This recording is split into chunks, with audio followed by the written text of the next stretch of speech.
Hey YouTube, Awesome Rider here. Welcome to my review for the series finale of Kamen Rider Gavve. Hard to believe we're here. I know we say this every year, but it's crazy how fast time flies.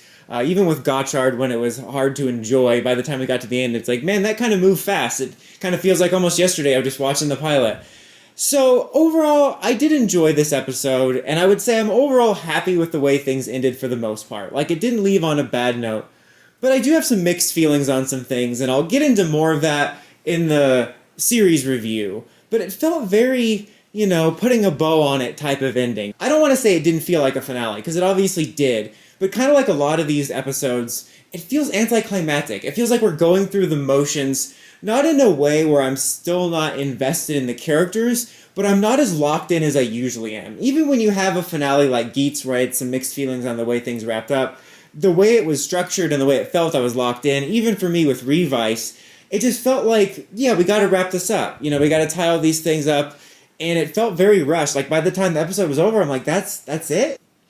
Like, you have Gavv and Longo's final fight, which there was at least kind of a nice moment at the beginning, and also an awkward one where they did this henshin where they're kind of like right in each other's faces, and he's starting to turn the crank while Longo's holding him, and when it zooms the camera in and you can't see him turning the crank, it looks like he's doing something else. But anyway, like, you have this nice moment where Gavv kind of acknowledges the similarities between them, where they were both victims of their father and grandfather. And it was like, yeah, that's pretty cliche stuff, but if you wanted to do something with that, we should have done it far back.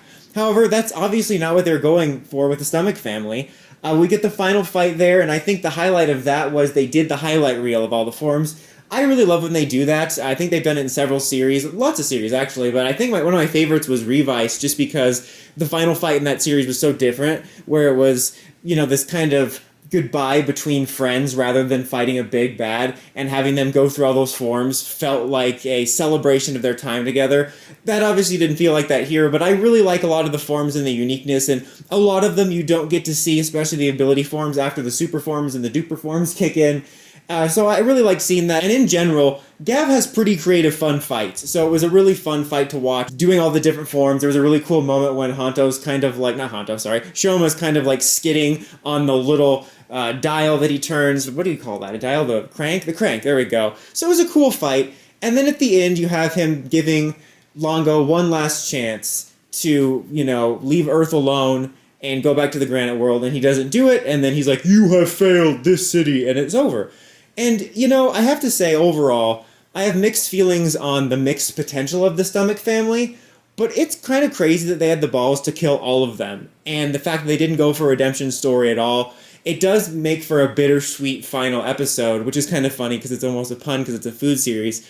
And who knows if they'll bring him back in the V-Cinemas. I'm going to bring up the V-Cinemas later on in this video, and probably in the series review, so who knows, maybe they'll bring all of them back or something. But for this, they killed them off for good, which it's not necessarily rare for Rider, but I think it's become a little more rare for Rider, and even more rare for Sentai, where, just thinking about this week's episode of Gojuger, we're obviously gonna redeem Bouquet. I wouldn't be shocked if Fire Candle gets redeemed, and, stuff like Dawn Brothers. Obviously those are Sentai examples, but very often you will redeem a lot of the villains, or at least one or two of them. So it's crazy that you have this series where you have a whole family related to the main character, right, for a cliche story about at least one of them finding redemption, and the fact that they were all taken out is crazy, and I respect it. I think they could have been handled better. I think there could have been more depth. I feel like any insight into their characters we only got at the very end. I would say probably the most empathetic ones were the twins, just because I did buy how much they cared for each other. But yeah, and I just love that about Gavv too, even though his character is built like the cliche, goody-goody, preachy character. He gives you one chance. He's like, you got one chance, otherwise you're done, no second chances. I'm that sort of man. That's kind of what it's like, and I respect that about Gavv.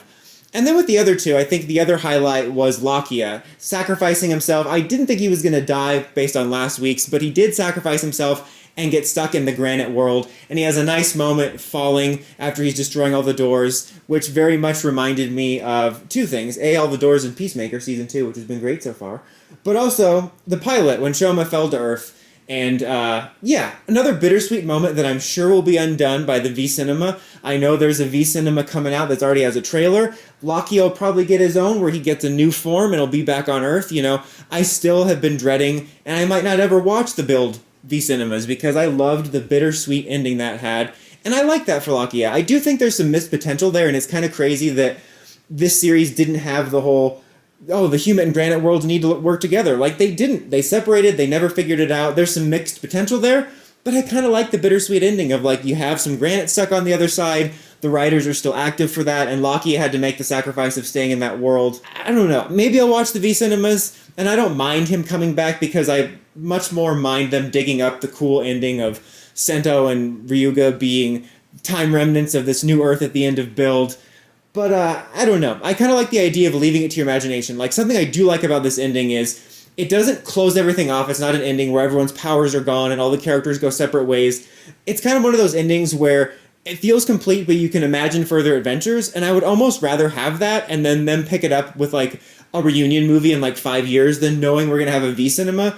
I know it seems weird to complain about more content for series you love, but it's starting to remind me of, like, video games and stuff where it's like, oh, it's not complete until the DLC, and it's like, I just want a complete experience, and I don't want to have to think about, like, oh, they're probably going to solve this in the V-Cinema, so I don't know. But in the context of this episode, I like that ending for Lakia. I think him and Shoma had the strongest ending scenes. Like, Hanto's was fine. It felt like his fight with Jeeb and Lizel was just like, okay, he has to fight someone for the finale, because we wrapped his arc up. He's already, confronted the person that killed his mom. So he was involved there when they killed the dad. So it just still felt like he's got to fight someone. Like, even when he confronted Jeeb and was like, shouldn't we just end the cycle of violence? We've both lost so much. And Jeeb says, yeah, but I've still got to fight you. And it kind of felt like, yeah, but this is the finale and kids are going to want to watch us fight. And he does wind up killing Jeeb. I honestly thought they were going to stop fighting and the resolution was going to be that after the tragedy of losing the sister, that Lizel and Jeeb found each other and they were going to ride off into the sunset, Drindox and Toxica style. I don't even know what accent that was. But yeah, but Lizel's still out there, ready to appear in the V-Cinemas. I was, again, surprised they did it. I mean, it's not like they haven't done it before, but because it's the finale, I'm like, they're probably going to spare one of them, right? So yeah, I'm happy they had the balls to do it. Something that was funny, though, is after Hanto rider kicks Jeeb and Dion transforms, he just, like, leaves by pushing the cart of treats away, which looks like a janitor's cart, and it just was a hilarious visual of, like, he just did this crazy thing, and it seemed like a janitor being like, oh man, I got a rider kick real quick, and then back to the shift. It's just, I don't know, that was just kind of funny. And then it was all over very quickly. And then we have the epilogue. Like I said, they still have granites out there. The resolution of the Shoma uncle thing felt very anticlimactic.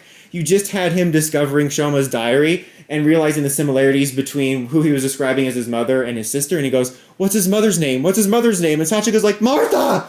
And then that was it. But then they're together nice at the end. Like, that storyline was harmless. I don't think they should have taken it out, but I didn't need it. I was more than content with Shoma's found family being Hanto, Lakia, and Sachika, and I didn't really need that. I did think it was interesting to explore the other parent's family, because usually in these stories, it'll be like the dad or the mom, and they have like the special chosen one family, and the other side is rarely explored unless it's a situation where both families are royalty or something. So it was kind of interesting, the idea of that, but it felt anticlimactic and unnecessary, especially since they kind of built it up where I'm like, okay, are they saying there's going to be a reaction of some sort? And there just really wasn't. So that was just kind of weird. And it seems like Shoma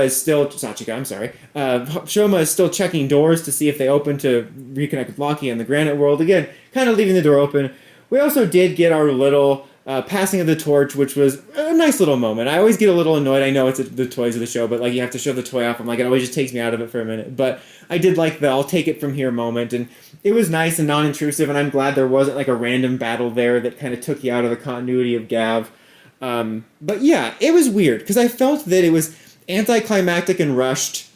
I think there was a lot of missed potential for this to feel like a bigger episode, for the final arc to feel better, because I think that they wrapped a lot of things up quickly, and there was some mixed things about the end where I just feel mixed at the end. Like, I don't feel disappointed in the overall series because it was still such a nice series for me to watch, especially after Gotchard, and it kept my love of Rider alive. But I'm disappointed that it started so strong and kind of went out on such a meh note. And it's not like it was like, man, it was a really disappointing ending. It was just like, yeah, that was pleasant, but it could have been so much more. It could have been so much more! That's 2 Doctor Who references.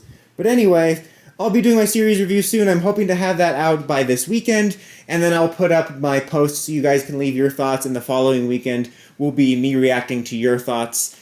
And I also have another special video planned within the next month now that Gavv is done. And of course, I will be covering Kamen Rider Zets. But let me know what your thoughts on the finale were in the comments as always. Until next time, Dawson Rider signing out.